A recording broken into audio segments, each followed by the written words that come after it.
Wuthering Heights by Emily Brontë. Please like, subscribe, and return to my audiobook corner for more classic romances and literary treasures. Thank you for listening. Chapter 7.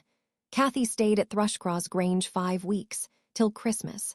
By that time her ankle was thoroughly cured and her manners much improved. Mistress visited her often in the interval, and commenced her plan of reform by trying to raise her self-respect with fine clothes and flattery, which she took readily. So that, instead of a wild, hatless little savage jumping into the house and rushing to squeeze us all breathless, there lighted from a handsome black pony a very dignified person, with brown ringlets falling from the cover of a feathered beaver, and a long cloth habit, which she was obliged to hold up with both hands that she might sail in. Hindley lifted her from her horse, exclaiming delightedly, "Why, Cathy, you are quite a beauty. I should scarcely have known you. You look like a lady now. Isabella Linton is not to be compared with her, is she, Frances?" "Isabella has not her natural advantages," replied his wife, "but she must mind and not grow wild again here. Ellen, help Miss Catherine off with her things. Stay, dear, you will disarrange your curls. Let me untie your hat."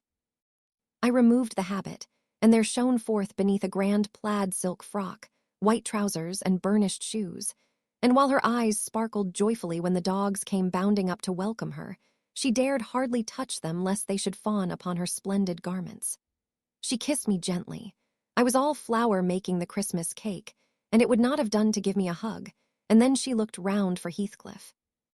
Mr. and Mrs. Earnshaw watched anxiously their meeting, thinking it would enable them to judge, in some measure, what grounds they had for hoping to succeed in separating the two friends.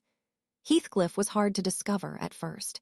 If he were careless and uncared for before Catherine's absence, he had been 10 times more so since. Nobody but I even did him the kindness to call him a dirty boy and bid him wash himself once a week, and children of his age seldom have a natural pleasure in soap and water. Therefore, not to mention his clothes, which had seen 3 months' service in mire and dust, and his thick uncombed hair, the surface of his face and hands was dismally beclouded.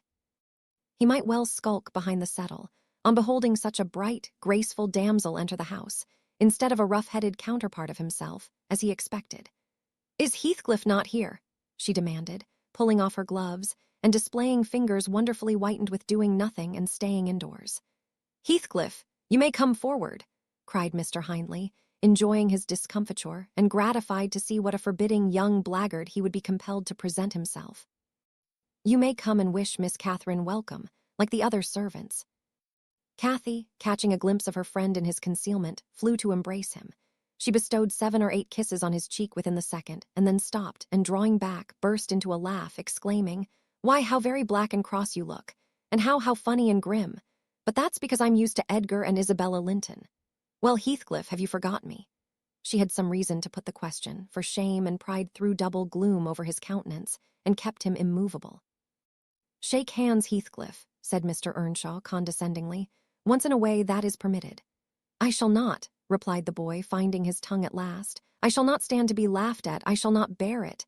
And he would have broken from the circle, but Miss Cathy seized him again. "I did not mean to laugh at you," she said. "I could not hinder myself. Heathcliff, shake hands at least. What are you sulky for? It was only that you looked odd. If you wash your face and brush your hair, it will be all right, but you are so dirty." She gazed concernedly at the dusky fingers she held in her own, and also at her dress, which she feared had gained no embellishment from its contact with his. "You needn't have touched me," he answered, following her eye and snatching away his hand. "I shall be as dirty as I please, and I like to be dirty, and I will be dirty." With that he dashed headforemost out of the room, amid the merriment of the master and mistress, and to the serious disturbance of Catherine, who could not comprehend how her remarks should have produced such an exhibition of bad temper. After playing lady's maid to the newcomer, and putting my cakes in the oven, and making the house and kitchen cheerful with great fires, befitting Christmas Eve, I prepared to sit down and amuse myself by singing carols, all alone, regardless of Joseph's affirmations that he considered the merry tunes I chose as next door to songs. He had retired to private prayer in his chamber, and Mr. and Mrs. Earnshaw were engaging Missy's attention by sundry gay trifles bought for her to present to the little Lintons, as an acknowledgment of their kindness. They had invited them to spend the morrow at Wuthering Heights, and the invitation had been accepted, on one condition. Mrs. Linton begged that her darlings might be kept carefully apart from that naughty swearing boy. Under these circumstances, I remained solitary. I smelt the rich scent of the heating spices and admired the shining kitchen utensils, the polished clock, decked in holly, the silver mugs ranged on a tray ready to be filled with mulled ale for supper, and above all, the speckless purity of my particular care, the scoured and well-swept floor. I gave due inward applause to every object, and then I remembered how old Earnshaw used to come in when all was tidied, and call me a cant lass, and slip a shilling into my hand as a Christmas box.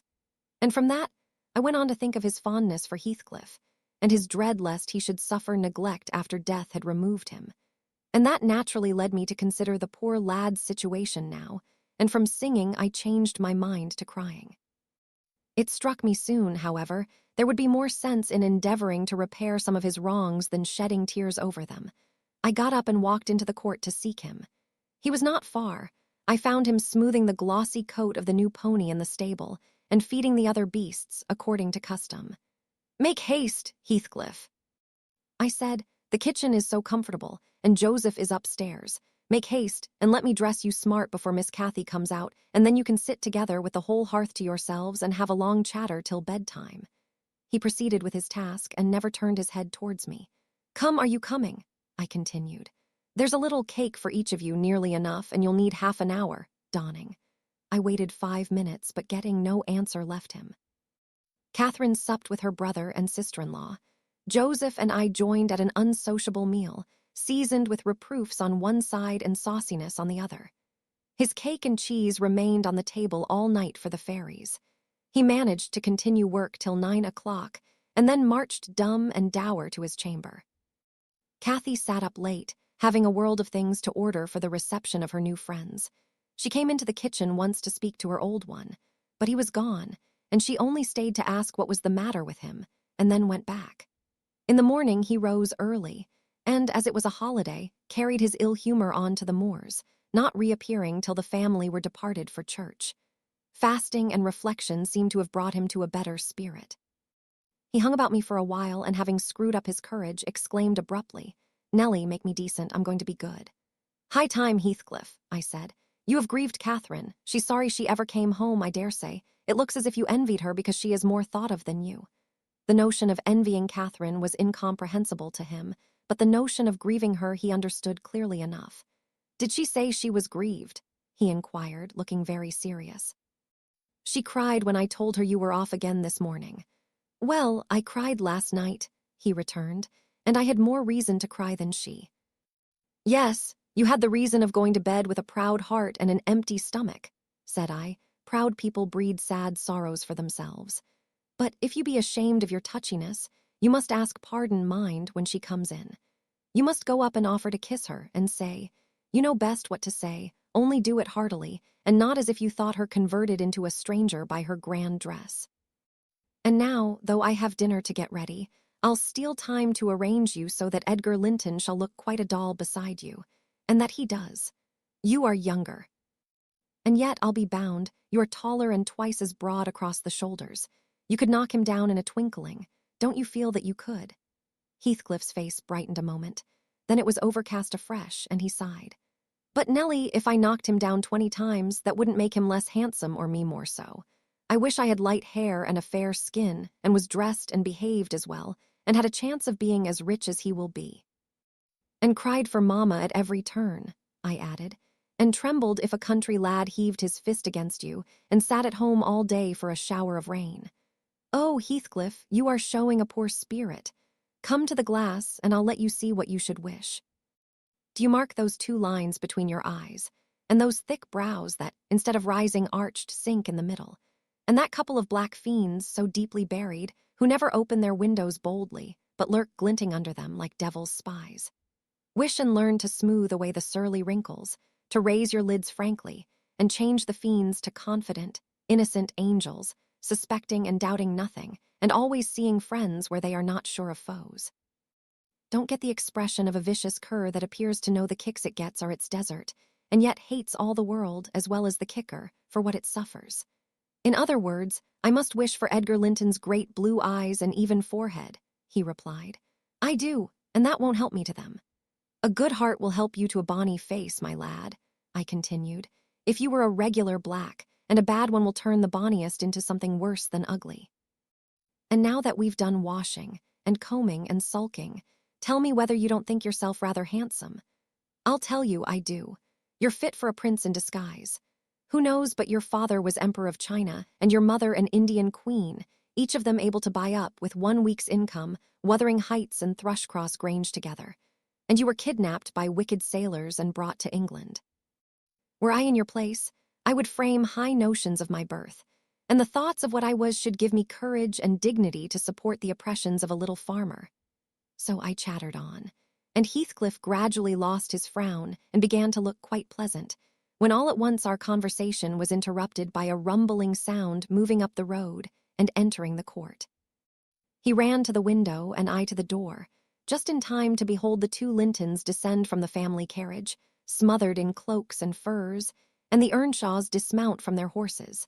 They often rode to church in winter. Catherine took a hand of each of the children and brought them into the house and set them before the fire, which quickly put color into their white faces.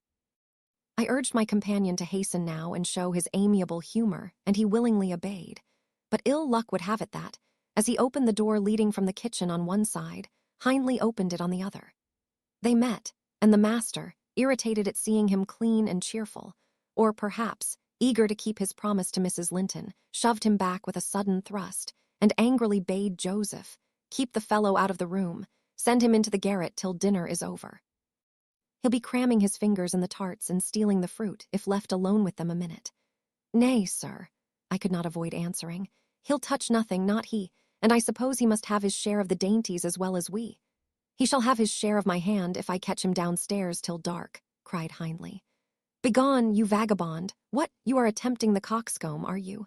Wait till I get hold of those elegant locks, see if I won't pull them a bit longer. They are long enough already, observed Master Linton, peeping from the doorway. I wonder they don't make his head ache. It's like a colt's mane over his eyes. He ventured this remark without any intention to insult, but Heathcliff's violent nature was not prepared to endure the appearance of impertinence from one whom he seemed to hate, even then, as a rival.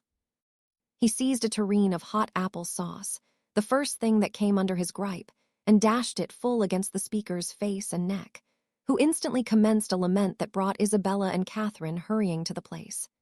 Mr. Earnshaw snatched up the culprit directly and conveyed him to his chamber, where, doubtless, he administered a rough remedy to cool the fit of passion, for he appeared red and breathless.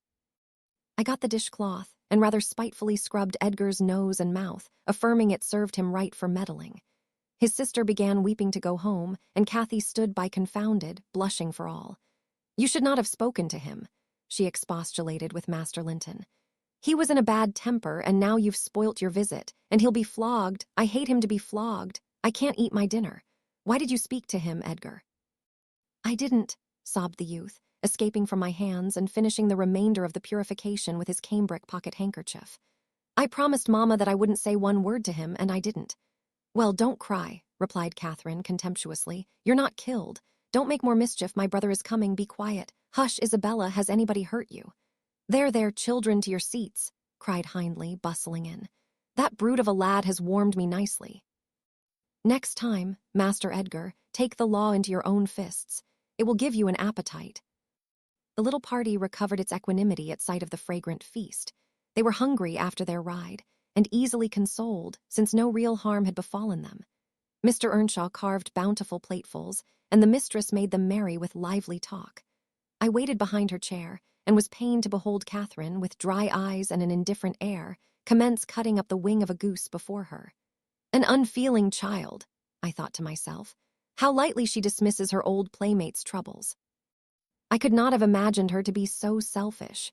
She lifted a mouthful to her lips, then she set it down again, her cheeks flushed, and the tears gushed over them.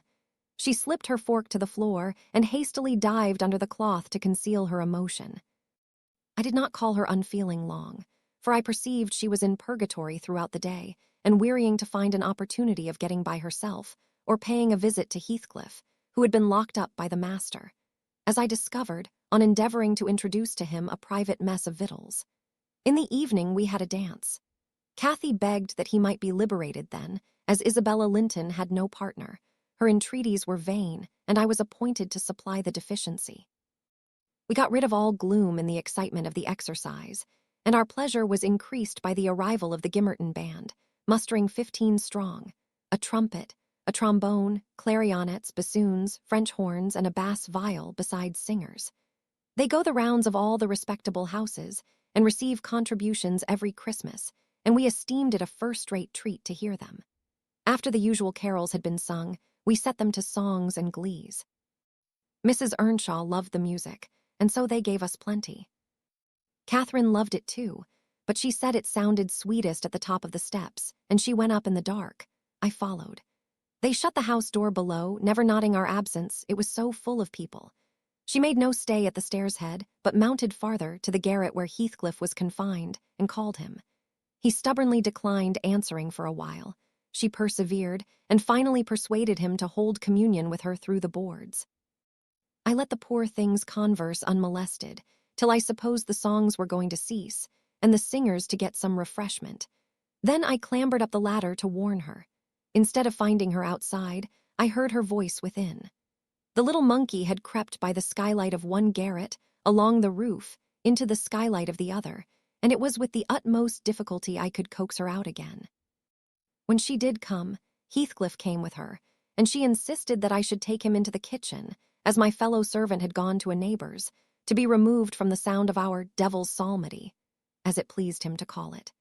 I told them I intended by no means to encourage their tricks, but as the prisoner had never broken his fast since yesterday's dinner, I would wink at his cheating Mr. Hindley that once. He went down.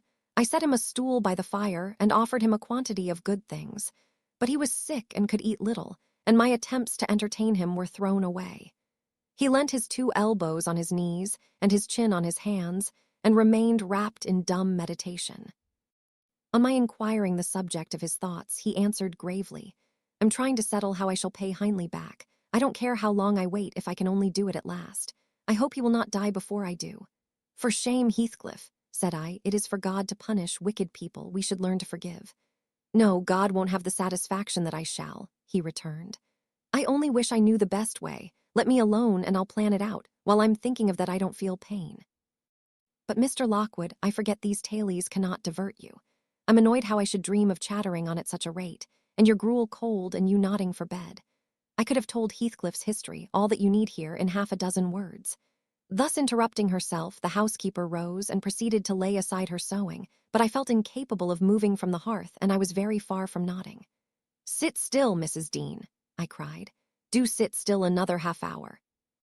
"You've done just right to tell the story leisurely. That is the method I like, and you must finish it in the same style. I am interested in every character you have mentioned, more or less." "The clock is on the stroke of 11, sir." "No matter. I'm not accustomed to go to bed in the long hours. 1 or 2 is early enough for a person who lies till 10. You shouldn't lie till 10. There's the very prime of the morning gone long before that time. A person who has not done 1/2 his day's work by 10 o'clock runs a chance of leaving the other half undone. Nevertheless, Mrs. Dean, resume your chair, because tomorrow I intend lengthening the night till afternoon. I prognosticate for myself an obstinate cold, at least." "I hope not, sir. Well, you must allow me to leap over some 3 years. During that space, Mrs. Earnshaw—" No, I'll allow nothing of the sort. Are you acquainted with the mood of mind in which, if you were seated alone, and the cat licking its kitten on the rug before you, you would watch the operation so intently that Puss's neglect of one ear would put you seriously out of temper? A terribly lazy mood, I should say. On the contrary, a tiresomely active one. It is mine at present, and therefore continue minutely. I perceive that people in these regions acquire over people in towns the value that a spider in a dungeon does over a spider in a cottage, to their various occupants, and yet the deepened attraction is not entirely owing to the situation of the looker-on. They do live more in earnest, more in themselves, and less in surface, change, and frivolous external things. I could fancy a love for life here almost possible, and I was a fixed unbeliever in any love of a year's standing. One state resembles setting a hungry man down to a single dish, on which he may concentrate his entire appetite and do it justice. The other, introducing him to a table laid out by French cooks. He can perhaps extract as much enjoyment from the whole, but each part is a mere atom in his regard and remembrance. Oh, here we are the same as anywhere else, when you get to know us, observed Mrs. Dean, somewhat puzzled at my speech. Excuse me, I responded. You, my good friend, are a striking evidence against that assertion. Excepting a few provincialisms of slight consequence, you have no marks of the manners which I am habituated to consider as peculiar to your class. I am sure you have thought a great deal more than the generality of servants think. You have been compelled to cultivate your reflective faculties for want of occasions for frittering your life away in silly trifles. Mrs. Dean laughed. I certainly esteem myself a steady, reasonable kind of body, she said.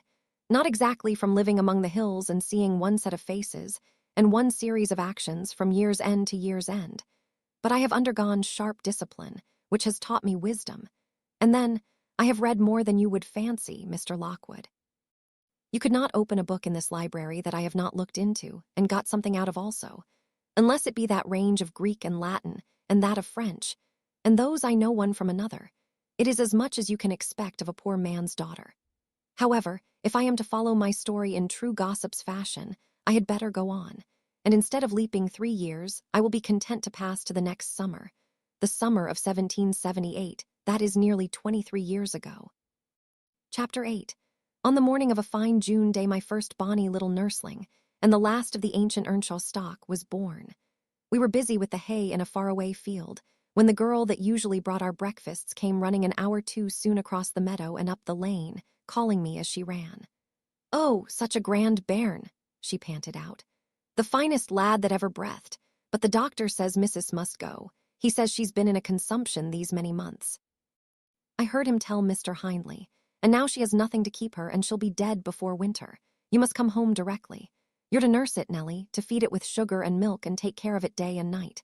I wish I were you, because it will be all yours when there is no missus. But is she very ill? I asked, flinging down my rake and tying my bonnet. I guess she is, yet she looks bravely, replied the girl, and she talks as if she thought of living to see it grow a man. She's out of her head for joy, it's such a beauty. If I were her, I'm certain I should not die. I should get better at the bare sight of it in spite of Kenneth. I was fairly mad at him. Dame Archer brought the cherub down to master in the house, and his face just began to light up when the old croaker steps forward and says he, Earnshaw, it's a blessing your wife has been spared to leave you this son. When she came, I felt convinced we shouldn't keep her long, and now I must tell you the winter will probably finish her. Don't take on and fret about it too much, it can't be helped. And besides, you should have known better than to choose such a rush of a lass. And what did the master answer? I inquired. I think he swore, but I didn't mind him, I was straining to see the bairn, and she began again to describe it rapturously. I, as zealous as herself, hurried eagerly home to admire on my part, though I was very sad for Hindley's sake. He had room in his heart only for 2 idols, his wife and himself. He doted on both and adored one, and I couldn't conceive how he would bear the loss. When we got to Wuthering Heights, there he stood at the front door, and as I passed in, I asked, How was the baby? Nearly ready to run about, Nell, he replied, putting on a cheerful smile. And the mistress? I ventured to inquire. The doctor says she's— Damn the doctor, he interrupted, reddening. Frances is quite right. She'll be perfectly well by this time next week. Are you going upstairs? Will you tell her that I'll come if she'll promise not to talk? I left her because she would not hold her tongue, and she must— Tell her Mr. Kenneth says she must be quiet. I delivered this message to Mrs. Earnshaw. She seemed in flighty spirits and replied merrily, I hardly spoke a word, Ellen, and there he has gone out twice, crying. Well, say I promise I won't speak. But that does not bind me not to laugh at him. Poor soul. Till within a week of her death that gay heart never failed her, and her husband persisted doggedly, nay, furiously, in affirming her health improved every day. When Kenneth warned him that his medicines were useless at that stage of the malady, and he needn't put him to further expense by attending her, he retorted, I know you need not, she's well. She does not want any more attendance from you. She never was in a consumption. It was a fever, and it is gone. Her pulse is as slow as mine now, and her cheek as cool. He told his wife the same story, and she seemed to believe him. But one night, while leaning on his shoulder, in the act of saying she thought she should be able to get up tomorrow, a fit of coughing took her, a very slight one. He raised her in his arms. She put her 2 hands about his neck, her face changed, and she was dead. As the girl had anticipated, the child Hareton fell wholly into my hands. Mr. Earnshaw, provided he saw him healthy and never heard him cry, was contented as far as regarded him. For himself, he grew desperate. His sorrow was of that kind that will not lament. He neither wept nor prayed. He cursed and defied, execrated God and man, and gave himself up to reckless dissipation. The servants could not bear his tyrannical and evil conduct long. Joseph and I were the only 2 that would stay. I had not the heart to leave my charge, and besides, I had been his foster sister, and excused his behavior more readily than a stranger would. Joseph remained to hector over tenants and laborers. And because it was his vocation to be, where he had plenty of wickedness to reprove. The master's bad ways and bad companions formed a pretty example for Catherine and Heathcliff. His treatment of the latter was enough to make a fiend of a saint. And truly, it appeared as if the lad were possessed of something diabolical at that period. He delighted to witness Hindley degrading himself past redemption, and became daily more notable for savage sullenness and ferocity. I could not half tell what an infernal house we had. The curate dropped calling, and nobody decent came near us at last, unless Edgar Linton's visits to Miss Cathy might be an exception. At 15, she was the queen of the countryside. She had no peer, and she did turn out a haughty, headstrong creature. I own I did not like her after infancy was past, and I vexed her frequently by trying to bring down her arrogance. She never took an aversion to me, though. She had a wondrous constancy to old attachments. Even Heathcliff kept his hold on her affections unalterably, and young Linton, with all his superiority, found it difficult to make an equally deep impression. He was my late master. That is his portrait over the fireplace. It used to hang on one side and his wife on the other, but hers has been removed, or else you might see something of what she was. Can you make that out? Mrs. Dean raised the candle, and I discerned a soft-featured face, exceedingly resembling the young lady at the Heights, but more pensive and amiable in expression. It formed a sweet picture. The long light hair curled slightly on the temples, the eyes were large and serious, the figure almost too graceful. I did not marvel how Catherine Earnshaw could forget her first friend for such an individual. I marveled much how he, with a mind to correspond with his person, could fancy my idea of Catherine Earnshaw. "A very agreeable portrait," I observed to the housekeeper. "Is it like?" "Yes," she answered, "but he looked better when he was animated. That is his everyday countenance. He wanted spirit in general." Catherine had kept up her acquaintance with the Lintons since her 5 weeks, residence among them. And as she had no temptation to show her rough side in their company, and had the sense to be ashamed of being rude where she experienced such invariable courtesy, she imposed unwittingly on the old lady and gentleman by her ingenious cordiality, gained the admiration of Isabella, and the heart and soul of her brother. Acquisitions that flattered her from the first, for she was full of ambition, and led her to adopt a double character without exactly intending to deceive anyone. In the place where she heard Heathcliff termed a vulgar young ruffian, and worse than a brute, she took care not to act like him. But at home, she had small inclination to practice politeness that would only be laughed at, and restrain an unruly nature when it would bring her neither credit nor praise. Mr. Edgar seldom mustered courage to visit Wuthering Heights openly. He had a terror of Earnshaw's reputation, and shrunk from encountering him, and yet he was always received with our best attempts at civility. The master himself avoided offending him, knowing why he came, and if he could not be gracious, kept out of the way. I rather think his appearance there was distasteful to Catherine. She was not artful, never played the coquette, and had evidently an objection to her 2 friends meeting at all. For when Heathcliff expressed contempt of Linton in his presence, she could not half coincide, as she did in his absence. And when Linton evinced disgust and antipathy to Heathcliff, she dared not treat his sentiments with indifference, as if depreciation of her playmate were of scarcely any consequence to her. I've had many a laugh at her perplexities and untold troubles, which she vainly strove to hide from my mockery. That sounds ill-natured, but she was so proud, it became really impossible to pity her distresses till she should be chastened into more humility. She did bring herself, finally, to confess and to confide in me. There was not a soul else that she might fashion into an adviser. Mr. Hindley had gone from home one afternoon, and Heathcliff presumed to give himself a holiday on the strength of it.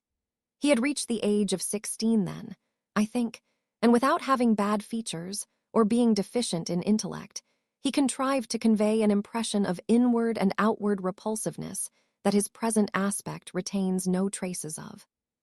In the first place, he had by that time lost the benefit of his early education. Continual hard work, begun soon and concluded late, had extinguished any curiosity he once possessed in pursuit of knowledge and any love for books or learning. His childhood's sense of superiority, instilled into him by the favors of old Mr. Earnshaw, was faded away. He struggled long to keep up an equality with Catherine in her studies, and yielded with poignant though silent regret. But he yielded completely, and there was no prevailing on him to take a step in the way of moving upward when he found he must, necessarily, sink beneath his former level. Then personal appearance sympathized with mental deterioration. He acquired a slouching gait and ignoble look. His naturally reserved disposition was exaggerated into an almost idiotic excess of unsociable moroseness, and he took a grim pleasure, apparently, in exciting the aversion rather than the esteem of his few acquaintance. Catherine and he were constant companions still at his seasons of respite from labor, but he had ceased to express his fondness for her in words, and recoiled with angry suspicion from her girlish caresses, as if conscious there could be no gratification in lavishing such marks of affection on him. On the before-named occasion, he came into the house to announce his intention of doing nothing, while I was assisting Miss Cathy to arrange her dress. She had not reckoned on his taking it into his head to be idle, and imagining she would have the whole place to herself, she managed, by some means, to inform Mr. Edgar of her brother's absence, and was then preparing to receive him. "Cathy, are you busy this afternoon?" asked Heathcliff. "Are you going anywhere?" "No, it is raining," she answered. "Why have you that silk frock on, then?" he said. "Nobody coming here, I hope?" "Not that I know of," stammered Miss, "but you should be in the field now, Heathcliff. It is an hour past dinner time. I thought you were gone." "Hindley does not often free us from his accursed presence," observed the boy. "I'll not work any more today. I'll stay with you." "Oh, but Joseph will tell," she suggested. "You'd better go." "Joseph is loading lime on the further side of Penistone Crags. It will take him till dark, and he'll never know." So saying, he lounged to the fire and sat down. Catherine reflected an instant with knitted brows. She found it needful to smooth the way for an intrusion. "Isabella and Edgar Linton talked of calling this afternoon," she said, at the conclusion of a minute's silence. "As it rains, I hardly expect them, but they may come, and if they do, you run the risk of being scolded for no good." "Order Ellen to say you are engaged, Cathy," he persisted. "Don't turn me out for those pitiful, silly friends of yours." "I'm on the point, sometimes, of complaining but I'll not." "That they what?" cried Catherine, gazing at him with a troubled countenance. "Oh, Nellie," she added petulantly, jerking her head away from my hands, "you've combed my hair quite out of curl. That's enough, let me alone. What are you on the point of complaining about, Heathcliff?" "Nothing, only look at the almanac on that wall." He pointed to a framed sheet hanging near the window and continued. "The crosses are for the evenings you have spent with the Lintons, the dots for those spent with me. Do you see, I've marked every day." "Yes, very foolish, as if I took notice," replied Catherine in a peevish tone. "And where is the sense of that?" "To show that I do take notice," said Heathcliff. "And should I always be sitting with you?" she demanded, growing more irritated. "What good do I get?" "What do you talk about? You might be dumb or a baby for anything you say to amuse me, or for anything you do, either. You never told me before that I talked too little, or that you disliked my company, Cathy," exclaimed Heathcliff in much agitation. "It's no company at all when people know nothing and say nothing," she muttered. Her companion rose up, but he hadn't time to express his feelings further, for a horse's feet were heard on the flags, and having knocked gently, young Linton entered, his face brilliant with delight at the unexpected summons he had received. Doubtless Catherine marked the difference between her friends, as one came in and the other went out. The contrast resembled what you see in exchanging a bleak, hilly coal country for a beautiful, fertile valley, and his voice and greeting were as opposite as his aspect. He had a sweet, low manner of speaking and pronounced his words as you do. That's less gruff than we talk here and softer. "I'm not come too soon, am I?" he said, casting a look at me. I had begun to wipe the plate and tidy some drawers at the far end in the dresser. "No," answered Catherine. "What are you doing there, Nellie?" "My work, miss," I replied. Mr. Hindley had given me directions to make a third party in any private visits Linton chose to pay. She stepped behind me and whispered crossly, "Take yourself and your dusters off. When company are in the house, servants don't commence scouring and cleaning in the room where they are." "It's a good opportunity now that master is away," I answered aloud. "He hates me to be fidgeting over these things in his presence. I'm sure Mr. Edgar will excuse me." "I hate you to be fidgeting in my presence," exclaimed the young lady imperiously, not allowing her guest time to speak. She had failed to recover her equanimity since the little dispute with Heathcliff. "I'm sorry for it, Miss Catherine," was my response, and I proceeded assiduously with my occupation. She, supposing Edgar could not see her, snatched the cloth from my hand and pinched me with a prolonged wrench very spitefully on the arm. I've said I did not love her, and rather relished mortifying her vanity now and then. Besides, she hurt me extremely, so I started up from my knees and screamed out, "Oh, miss, that's a nasty trick. You have no right to nip me, and I'm not going to bear it." "I didn't touch you, you lying creature," cried she, her fingers tingling to repeat the act and her ears red with rage. She never had power to conceal her passion. It always set her whole complexion in a blaze. "What's that, then?" I retorted, showing a decided purple witness to refute her. She stamped her foot, wavered a moment, and then, irresistibly impelled by the naughty spirit within her, slapped me on the cheek, a stinging blow that filled both eyes with water. "Catherine, love, Catherine," interposed Linton, greatly shocked at the double fault of falsehood and violence which his idol had committed. "Leave the room, Ellen," she repeated, trembling all over. Little Hareton, who followed me everywhere, and was sitting near me on the floor, at seeing my tears commenced crying himself, and sobbed out complaints against wicked Aunt Cathy, which drew her fury on to his unlucky head. She seized his shoulders and shook him till the poor child waxed livid, and Edgar thoughtlessly laid hold of her hands to deliver him. In an instant one was wrung free, and the astonished young man felt it applied over his own ear in a way that could not be mistaken for jest. He drew back in consternation. I lifted Hareton in my arms and walked off to the kitchen with him, leaving the door of communication open, for I was curious to watch how they would settle their disagreement. The insulted visitor moved to the spot where he had laid his hat, pale and with a quivering lip. "That's right," I said to myself. "Take warning and begone. It's a kindness to let you have a glimpse of her genuine disposition." "Where are you going?" demanded Catherine, advancing to the door. He swerved aside and attempted to pass. "You must not go," she exclaimed energetically. "I must and shall," he replied in a subdued voice. "No," she persisted, grasping the handle. "Not yet, Edgar Linton. Sit down. You shall not leave me in that temper. I should be miserable all night, and I won't be miserable for you." "Can I stay after you have struck me?" asked Linton. Catherine was mute.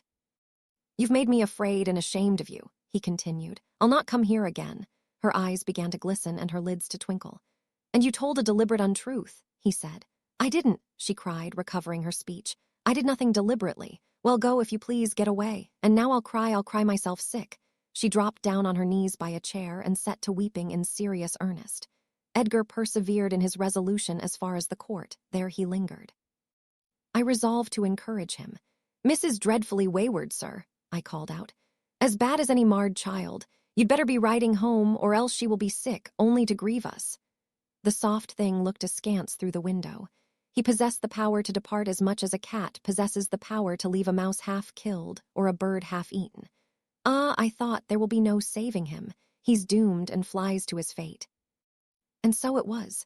He turned abruptly, hastened into the house again, shut the door behind him, and when I went in a while after to inform them that Earnshaw had come home rabid drunk, ready to pull the whole place about our ears, his ordinary frame of mind in that condition, I saw the quarrel had merely affected a closer intimacy, had broken the outworks of youthful timidity, and enabled them to forsake the disguise of friendship and confess themselves lovers. Intelligence of Mr. Hindley's arrival drove Linton speedily to his horse, and Catherine to her chamber. I went to hide little Hareton, and to take the shot out of the master's fowling piece, which he was fond of playing with in his insane excitement, to the hazard of the lives of any who provoked, or even attracted his notice too much. And I had hit upon the plan of removing it, that he might do less mischief if he did go the length of firing the gun. Chapter 9. He entered, vociferating oaths dreadful to hear, and caught me in the act of stowing his son away in the kitchen cupboard. Hareton was impressed with a wholesome terror of encountering either his wild beast's fondness or his madman's rage, for in one he ran a chance of being squeezed and kissed to death, and in the other of being flung into the fire or dashed against the wall, and the poor thing remained perfectly quiet wherever I chose to put him. "There, I've found it out at last," cried Hindley, pulling me back by the skin of my neck like a dog. "By heaven and hell, you've sworn between you to murder that child. I know how it is now that he is always out of my way. But with the help of Satan, I shall make you swallow the carving knife, Nellie. You needn't laugh, for I've just crammed Kenneth head downmost in the Black Horse Marsh, and 2 is the same as 1, and I want to kill some of you. I shall have no rest till I do." "I don't like the carving knife, Mr. Hindley," I answered. "It has been cutting red herrings. I'd rather be shot, if you please." "You'd rather be damned," he said, "and so you shall. No law in England can hinder a man from keeping his house decent, and mine's abominable. Open your mouth." He held the knife in his hand and pushed its point between my teeth, but for my part I was never much afraid of his vagaries. I spat out and affirmed it tasted detestably. I would not take it on any account. "Oh," said he, releasing me, "I see that hideous little villain is not Hareton. I beg your pardon, Nell. If it be, he deserves flaying alive for not running to welcome me, and for screaming as if I were a goblin. Unnatural cub, come hither. I'll teach thee to impose on a good-hearted, deluded father. Now, don't you think the lad would be handsomer cropped? It makes a dog fiercer, and I love something fierce. Get me a scissors, something fierce and trim. Besides, its infernal affectation, devilish conceit it is to cherish our ears, we're asses enough without them. Hush, child, hush. Well then, it is my darling. Wisht, dry thy eyes, there's a joy, kiss me. What it woe? Kiss me, Hareton, damn thee, kiss me. By God, as if I would rear such a monster. As sure as I'm living, I'll break the brat's neck." Poor Hareton was squalling and kicking in his father's arms with all his might, and redoubled his yells when he carried him upstairs and lifted him over the banister. I cried out that he would frighten the child into fits, and ran to rescue him. As I reached them, Hindley leant forward on the rails to listen to a noise below, almost forgetting what he had in his hands. "Who is that?" he asked, hearing someone approaching the stairs foot. I leant forward also, for the purpose of signing to Heathcliff, whose step I recognized, not to come further, and at the instant when my eye quitted Hareton, he gave a sudden spring, delivered himself from the careless grasp that held him, and fell. There was scarcely time to experience a thrill of horror before we saw that the little wretch was safe. Heathcliff arrived underneath just at the critical moment. By a natural impulse, he arrested his descent, and setting him on his feet, looked up to discover the author of the accident. A miser who has parted with a lucky lottery ticket for 5 shillings, and finds next day he has lost in the bargain £5,000. Could not show a blanker countenance than he did on beholding the figure of Mr. Earnshaw above. It expressed, plainer than words could do, the intensest anguish at having made himself the instrument of thwarting his own revenge.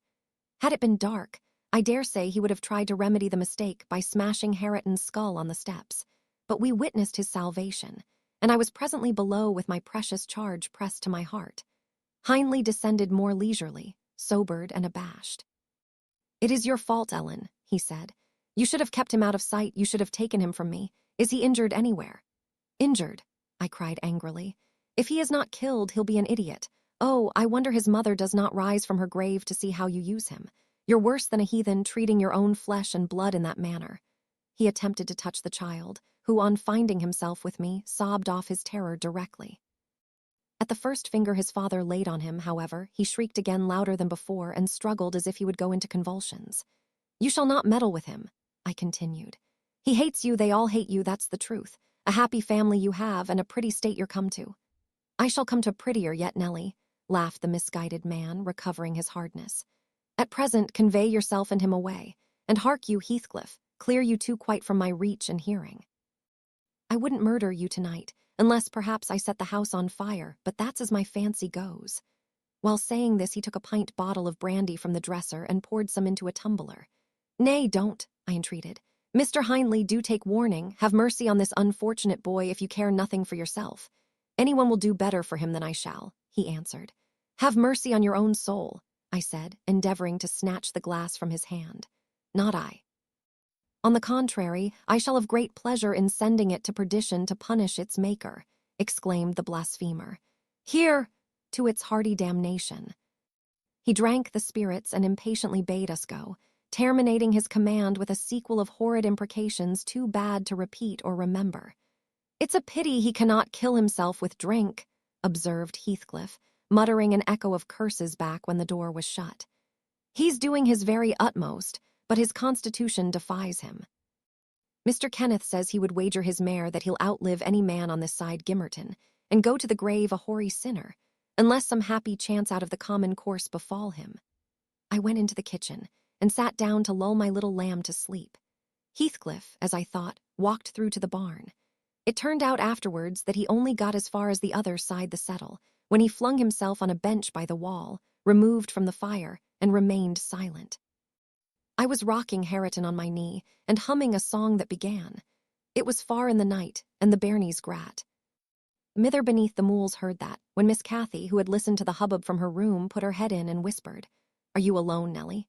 "Yes, miss," I replied. She entered and approached the hearth. I, supposing she was going to say something, looked up. The expression of her face seemed disturbed and anxious. Her lips were half asunder as if she meant to speak, and she drew a breath, but it escaped in a sigh instead of a sentence. I resumed my song, not having forgotten her recent behavior. "Where, Heathcliff," she said, interrupting me. "About his work in the stable," was my answer. He did not contradict me. Perhaps he had fallen into a doze. There followed another long pause, during which I perceived a drop or two trickle from Catherine's cheek to the flags. Is she sorry for her shameful conduct? I asked myself. That will be a novelty, but she may come to the point as she will. I shan't help her. No, she felt small trouble regarding any subject, save her own concerns. Oh, dear. She cried at last. "I'm very unhappy." "A pity," observed I, "you're hard to please. So many friends and so few cares, and can't make yourself content. Nellie, will you keep a secret for me?" she pursued, kneeling down by me and lifting her winsome eyes to my face with that sort of look which turns off bad temper, even when one has all the right in the world to indulge it. "Is it worth keeping?" I inquired, less sulkily. "Yes, and it worries me, and I must let it out. I want to know what I should do. Today, Edgar Linton has asked me to marry him, and I've given him an answer. Now, before I tell you whether it was a consent or denial, you tell me which it ought to have been." "Really, Miss Catherine, how can I know?" I replied.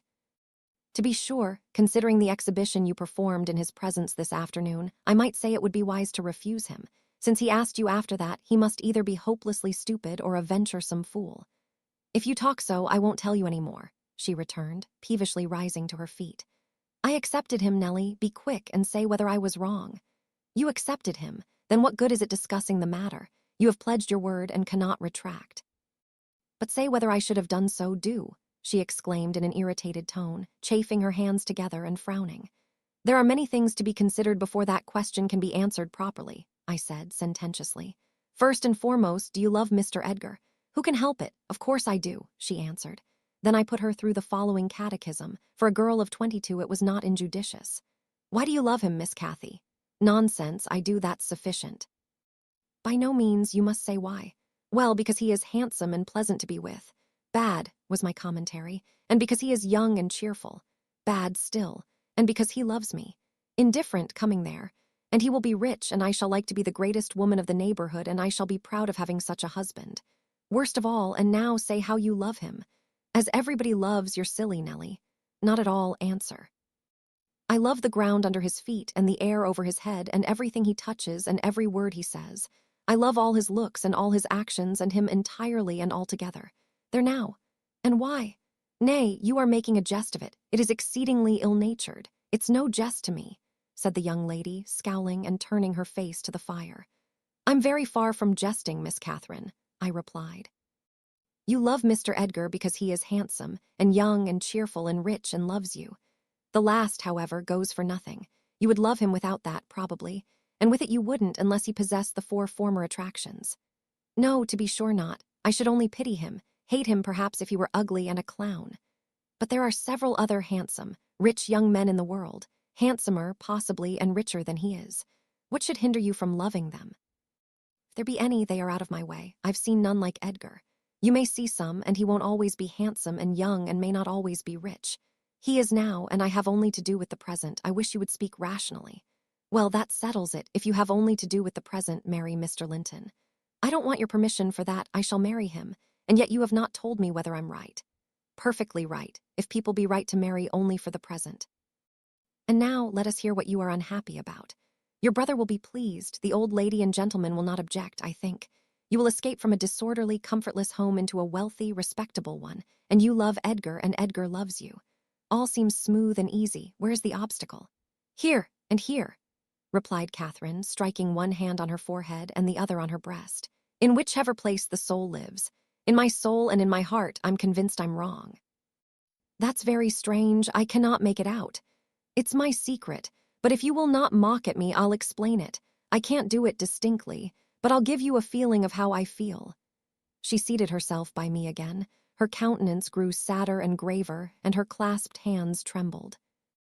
Nellie, do you never dream queer dreams? She said suddenly after some minutes' reflection. Yes, now and then, I answered. And so do I. I've dreamt in my life dreams that have stayed with me ever after and changed my ideas. They've gone through and through me like wine through water and altered the color of my mind. And this is one. I'm going to tell it, but take care not to smile at any part of it. Oh, don't, Miss Catherine, I cried. We're dismal enough without conjuring up ghosts and visions to perplex us. Come, be merry and like yourself. Look at little Hareton. He's dreaming nothing dreary. How sweetly he smiles in his sleep. Yes, and how sweetly his father curses in his solitude.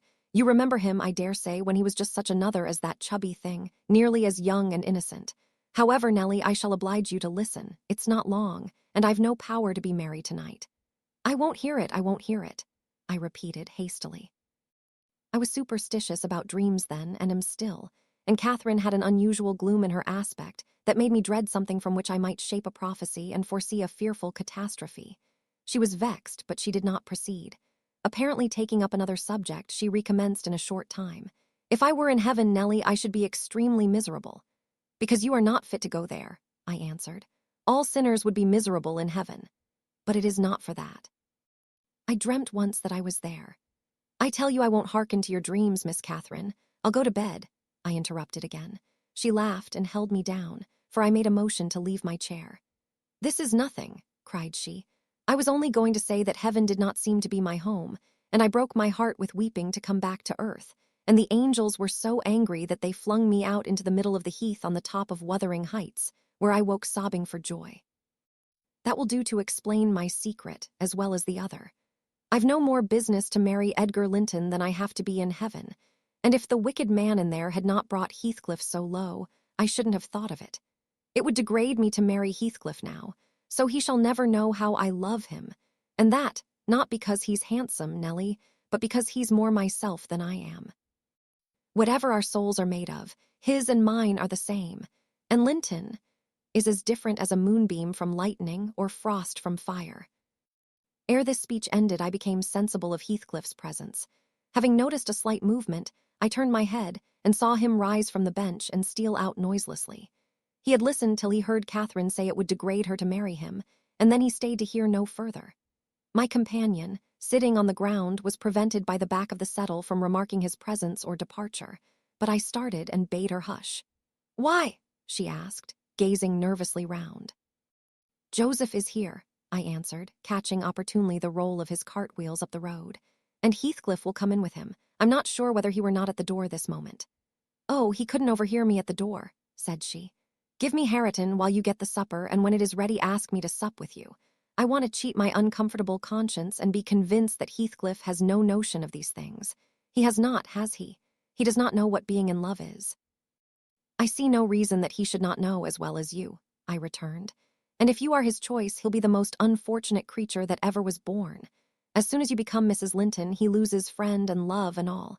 Have you considered how you'll bear the separation and how he'll bear to be quite deserted in the world? Because, Miss Catherine, he quite deserted, we separated, she exclaimed with an accent of indignation.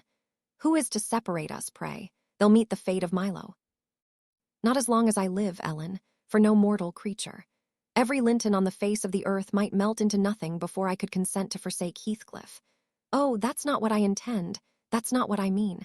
I shouldn't be Mrs. Linton were such a price demanded. He'll be as much to me as he has been all his lifetime. Edgar must shake off his antipathy and tolerate him at least. He will, when he learns my true feelings towards him. Nellie, I see now you think me a selfish wretch, but did it never strike you that if Heathcliff and I married, we should be beggars?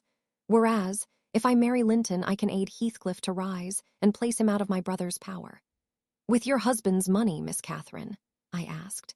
You'll find him not so pliable as you calculate upon, and though I'm hardly a judge, I think that's the worst motive you've given yet for being the wife of young Linton. It is not, retorted she. It is the best. The others were the satisfaction of my whims, and for Edgar's sake, too, to satisfy him.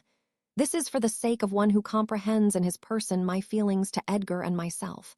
I cannot express it, but surely you and everybody have a notion that there is or should be an existence of yours beyond you. What were the use of my creation if I were entirely contained here? My great miseries in this world have been Heathcliff's miseries, and I watched and felt each from the beginning. My great thought in living is himself. If all else perished and he remained, I should still continue to be. And if all else remained and he were annihilated, the universe would turn to a mighty stranger. I should not seem a part of it. My love for Linton is like the foliage in the woods. Time will change it, I'm well aware, as winter changes the trees. My love for Heathcliff resembles the eternal rocks beneath, a source of little visible delight but necessary. Nellie, I am Heathcliff. He's always in my mind, not as a pleasure any more than I am always a pleasure to myself, but as my own being. So don't talk of our separation again. It is impracticable, and— She paused and hid her face in the folds of my gown, but I jerked it forcibly away. I was out of patience with her folly.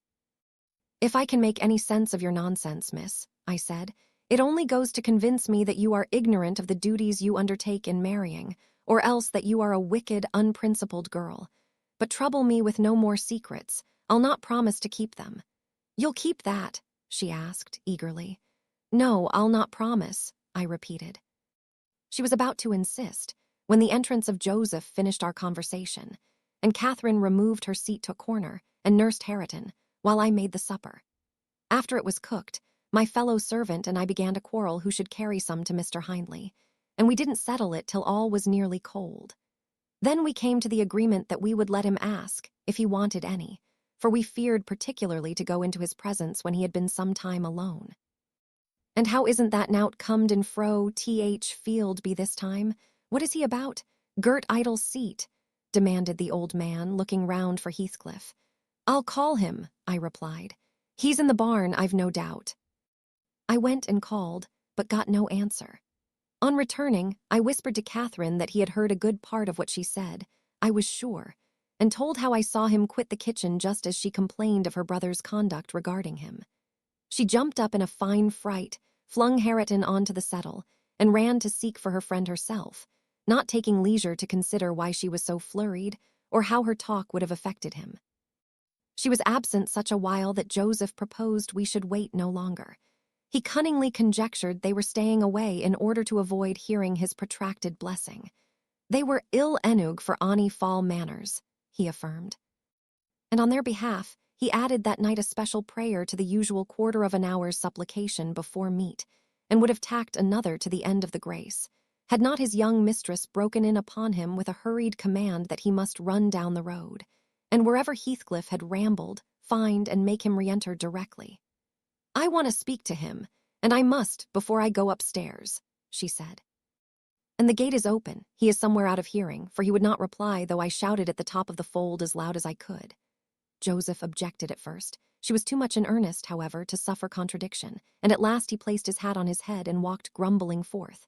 Meantime, Catherine paced up and down the floor, exclaiming, I wonder where he is, I wonder where he can be.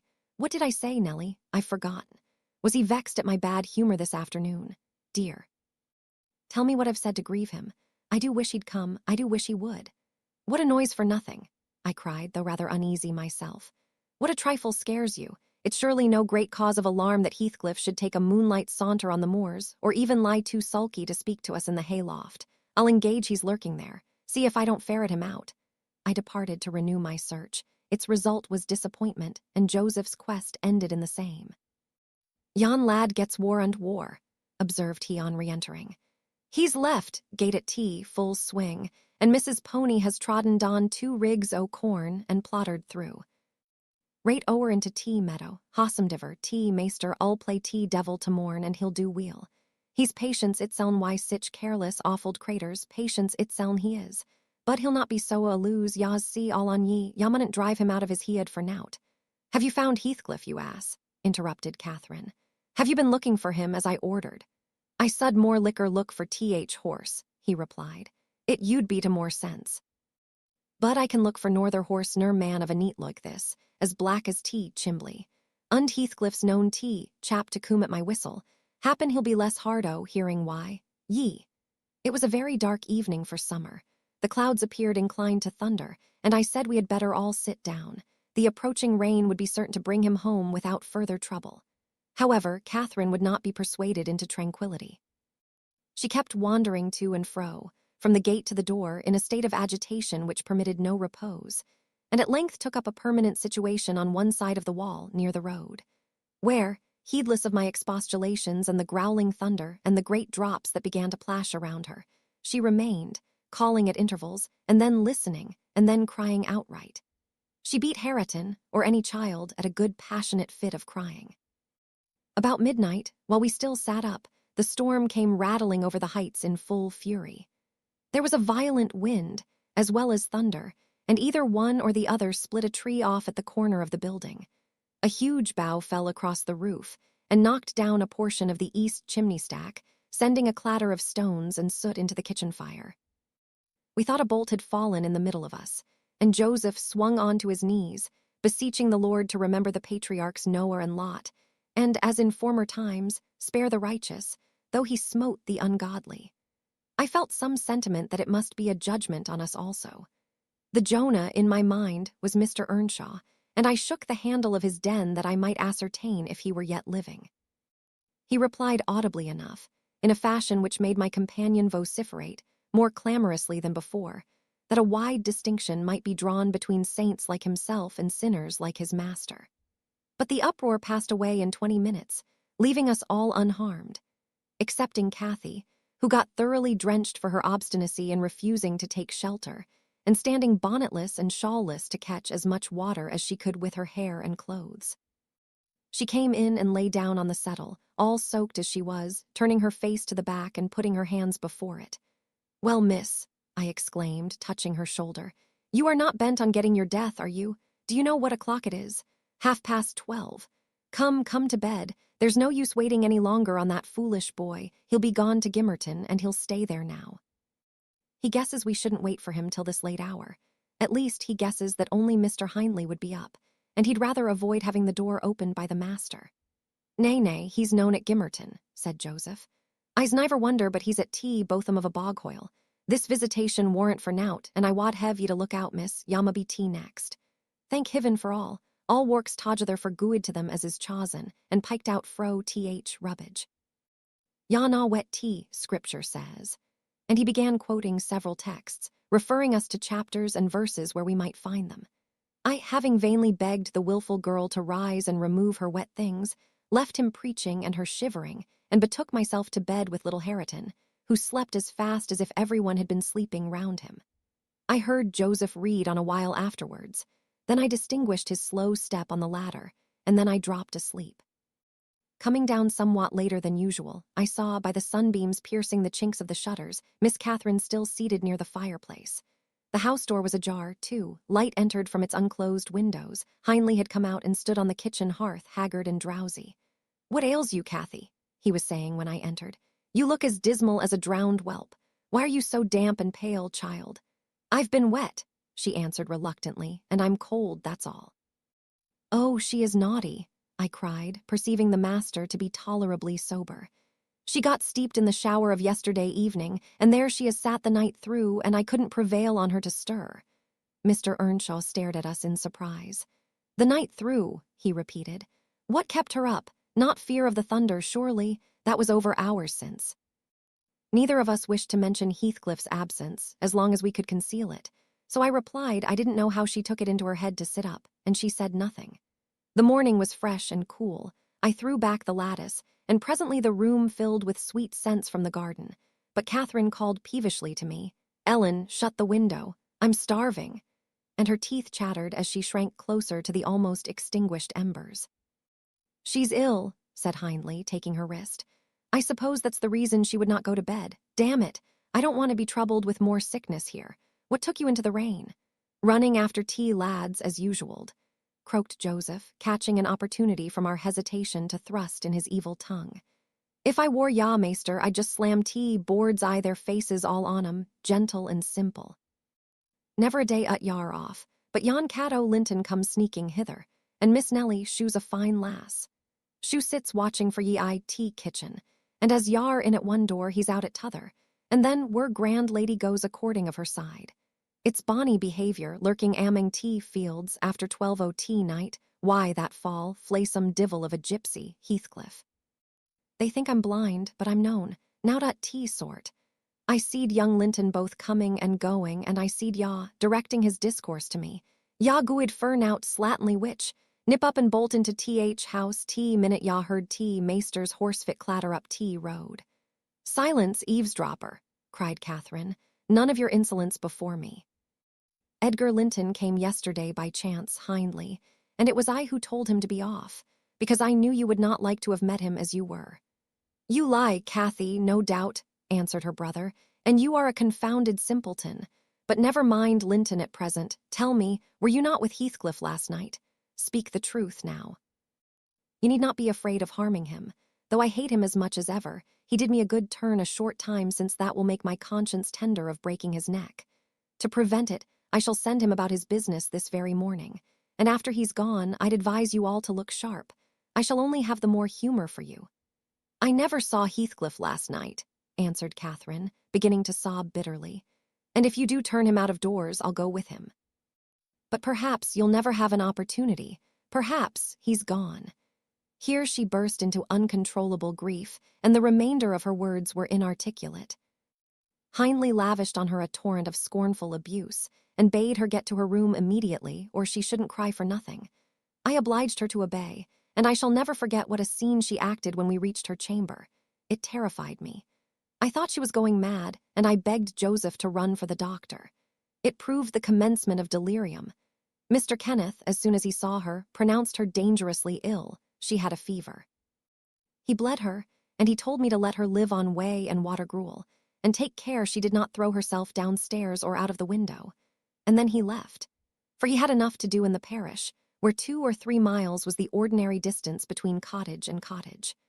Though I cannot say I made a gentle nurse, and Joseph and the master were no better, and though our patient was as wearisome and headstrong as a patient could be, she weathered it through. Old Mrs. Linton paid us several visits, to be sure, and set things to rights and scolded and ordered us all, and when Catherine was convalescent, she insisted on conveying her to Thrushcross Grange, for which deliverance we were very grateful. But the poor dame had reason to repent of her kindness. She and her husband both took the fever, and died within a few days of each other. Our young lady returned to us saucier and more passionate and haughtier than ever. Heathcliff had never been heard of since the evening of the thunderstorm, and one day I had the misfortune, when she had provoked me exceedingly, to lay the blame of his disappearance on her, where indeed it belonged, as she well knew. From that period, for several months, she ceased to hold any communication with me, save in the relation of a mere servant. Joseph fell under a ban also. He would speak his mind, and lecture her all the same as if she were a little girl, and she esteemed herself a woman and our mistress, and thought that her recent illness gave her a claim to be treated with consideration. Then the doctor had said that she would not bear crossing much. She ought to have her own way, and it was nothing less than murder in her eyes for anyone to presume to stand up and contradict her. From Mr. Earnshaw and his companions she kept aloof, and tutored by Kenneth, and serious threats of a fit that often attended her rages, her brother allowed her whatever she pleased to demand, and generally avoided aggravating her fiery temper. He was rather too indulgent in humoring her caprices, not from affection, but from pride. He wished earnestly to see her bring honor to the family by an alliance with the Lintons, and as long as she let him alone, she might trample on us like slaves, for aught he cared. Edgar Linton, as multitudes have been before and will be after him, was infatuated, and believed himself the happiest man alive on the day he led her to Gimmerton Chapel, 3 years subsequent to his father's death. Much against my inclination, I was persuaded to leave Wuthering Heights and accompany her here. Little Hareton was nearly 5 years old, and I had just begun to teach him his letters. We made a sad parting, but Catherine's tears were more powerful than ours. When I refused to go, and when she found her entreaties did not move me, she went lamenting to her husband and brother. The former offered me munificent wages, the latter ordered me to pack up. He wanted no women in the house, he said, now that there was no mistress. And as to Hareton, the curate should take him in hand by and by. And so I had but one choice left, to do as I was ordered. I told the master he got rid of all decent people only to run to ruin a little faster. I kissed Hareton, said goodbye. And since then he has been a stranger. And it's very queer to think it, but I've no doubt he has completely forgotten all about Ellen Dean, and that he was ever more than all the world to her and she to him. At this point of the housekeeper's story, she chanced to glance towards the timepiece over the chimney, and was in amazement on seeing the minute hand measure 1:30. She would not hear of staying a second longer. In truth, I felt rather disposed to defer the sequel of her narrative myself. And now that she has vanished to her rest, and I have meditated for another hour or two, I shall summon courage to go also, in spite of aching laziness of head and limbs.